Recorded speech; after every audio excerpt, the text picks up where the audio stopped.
Survey number 704, 706లో ఈ మధ్యకాలంలో కొంతమంది బీజేపీ నాయకులు ఈ ప్రాంతంలో అక్రమంగా నిర్మాణాలు చేపట్టి మేము ఏవైతే నిర్మాణాలు చేపట్టారో అవి అక్రమం, అవి తొలగించాలని చెప్పి ప్రభుత్వానికి ప్రభుత్వ అధికారులు సూచించి ప్రభుత్వ అధికారులచే అవి నిర్మాణాలను తొలగించడం జరిగింది.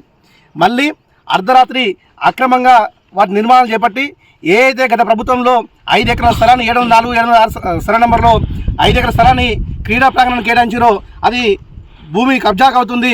అది అధికార పార్టీ నాయకులే వాళ్ళ అధికార అండదండలతోనే కబ్జాకు గురవుతుంది అనడం సిగ్గుచేటని చెప్పి నేను తెలియజేస్తా ఉన్నా. మీకు చిత్తశుద్ధి ఉంటే ఈ ప్రాంత బీజేపీ నాయకులకు నేను సూచన చేస్తా ఉన్నా.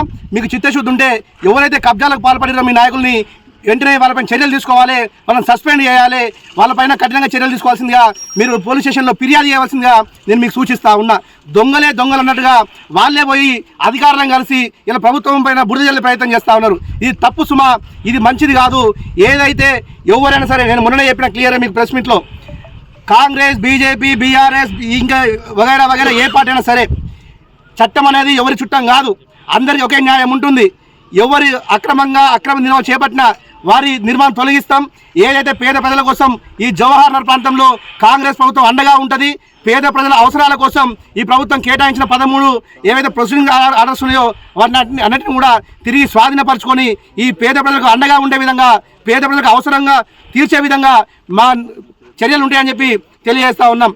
దీనిపై వెంటనే అధికారులు స్పందించారు. జాయింట్ కలెక్టర్ గారు స్పందించి తహసీల్దార్ గారికి అలాగే మున్సిపల్ కమిషనర్ గారికి కూడా ఆదేశాలు జారీ చేసిరు. ఈరోజు వెంటనే తహసీల్దార్ గారు, రెవెన్యూ ఇన్స్పెక్టర్ గారు, సర్వేయర్ గారు వచ్చేసి ఏదైతే ఈ భూమి ఆక్రమణకు గురవుతుందో దాని కాపాడడానికి ఇప్పుడు హద్దులు నిర్ణయిస్తూ ఉన్నారు. మేము మున్సిపల్ కమిషనర్ గారి దగ్గరికి వెళ్తూ ఉన్నాం.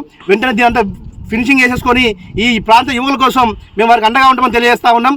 మా కాన్సర్న్ ఇన్ఛార్జ్ గారు, మా గౌరవ మంత్రి వర్యులు శ్రీధరబాబు గారు, రేవంత్ రెడ్డి గారు కూడా దీనిపైన సీరియస్గా యాక్షన్ తీసుకోమని చెప్పి గౌరవ కలెక్టర్ గారికి ఆదేశాలు జారీ చేశారు. ఎక్కడ కూడా ప్రభుత్వ భూమిని ఆక్రమించే వారిపైన కఠిన చర్యలు తీసుకుంటామని తెలియజేస్తా ఉన్నాం. 13 ప్రొసీడింగ్స్ అయితే ఏవైతే ఉన్నాయో అది షీ టైలర్స్ కావచ్చు, మోడర్న్ టైలర్స్ కావచ్చు, ఏదో వెజ్ నాన్ వెజ్ మార్కెట్ కావచ్చు, హెర్బల్ పార్క్ కావచ్చు, నర్సరీ కావచ్చు, 100 బెడ్ హాస్పిటల్ కావచ్చు, ఇంకేదైనా కావచ్చు, డంపింగ్ యార్డ్ కావచ్చు, మినీ డంపింగ్ యార్డ్ కావచ్చు. నేను చెప్తున్నాను కదా, 13 ప్రొసీడింగ్స్ ఏవైతే ఉన్నాయో అవన్నిటిని కూడా తిరిగి స్వాధీనపరచుకోవాలని చెప్పి మేము గౌరవ తహసీల్దార్ గారికి వినతి పత్రం ఇచ్చినాం. వారు కూడా వెంటనే దాన్ని కాపాడాలని చెప్పేసి సంబంధిత అధికారికి సూచనలు చేసిరు, దానికి ఆర్డర్ చేసిరు.